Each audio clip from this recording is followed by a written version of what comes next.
الف لام میم یہ حروف مقطعات ہیں. حروف مقطعات کی کوئی ترکیب نہیں ہوتی، کوئی ترجمہ اور مفہوم نہیں ہوتا. ٹھیک ہے، بعض مفسرین نے اپنی تفسیروں کے اندر اس کے ترجمے مفہوم لکھے ہیں، لیکن وہ ایک قیاس ہے کہ ایسا ہوگا، لیکن اتھنٹک بات نہیں ہے کہ ایسا، اس کا کوئی ثبوت پروف نہیں. تو ایسا ہے کہ یہ اللہ اور نبی عالم صلی اللہ علیہ وآلہ وسلم کے مابین راز و نیاز کی باتیں ہیں. ٹھیک ہے، کیونکہ قرآن حکیم کے اندر ہر خشک و تر کا تذکرہ ہے، ہر چیز کا تذکرہ اس کے اندر موجود ہے. سمجھے؟ ادھر توجہ کریں نا میری طرف.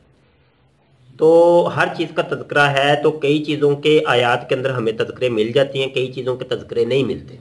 بعض ملحدین یا قادیانی حضرات جو ہیں وہ اعتراض کرتے ہیں فلاں چیز کا تذکرہ تو نہیں ہے، قرآن میں نکالو. زیادہ قرآن کی رٹ یہ لوگ ہی لگاتے ہیں نا، ملحدین ہیں، قادیانی مرجعی ہیں. یہ اس لیے نہیں کہ ان کو اسلام سے بڑی محبت ہے یا قرآن سے بڑی محبت ہے تو اس لیے قرآن کا نام زیادہ لیتے ہیں، نہیں، بلکہ اسلام کی ہدایت کرنے کے لیے، اسلام کی تذلیل کرنے کے لیے یہ لوگ قرآن کا نام لیتے ہیں، تاکہ ان کو جو ہے نا جواب ملے گا نہیں تو لہذا یہ ذلیل ہوں گے. تو یہ ہے اصل میں. تو یہ جن کے ظاہری طور پہ ہمیں نہیں ملتا تو وہ ان حروف مقطعات کے اندر ان کا ذکر ہے، اور جو نبی عالم صلی اللہ علیہ وسلم نے پھر اپنی زندگی مبارک کے اندر آہستہ آہستہ اپنی امت کو بتایا، اپنے قول کے ذریعے، اپنے فعل کے ذریعے، جس کو ہم حدیث کہتے ہیں. ٹھیک ہے، تو یہ حدیث بھی یہ اللہ پاک کی طرف سے یہی ہے. ٹھیک ہے، اطیعوا اللہ و اطیعوا الرسول.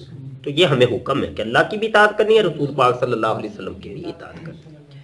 تو یہ جو حروف مقطعات ہیں ان کی جو ہے نا ہم مراد مفہوم نہیں جانتے، لیکن اگر کوئی کہے گا کہ اس سے مراد یہ ہے تو وہ اس کی اپنی ایک رائے ہوگی.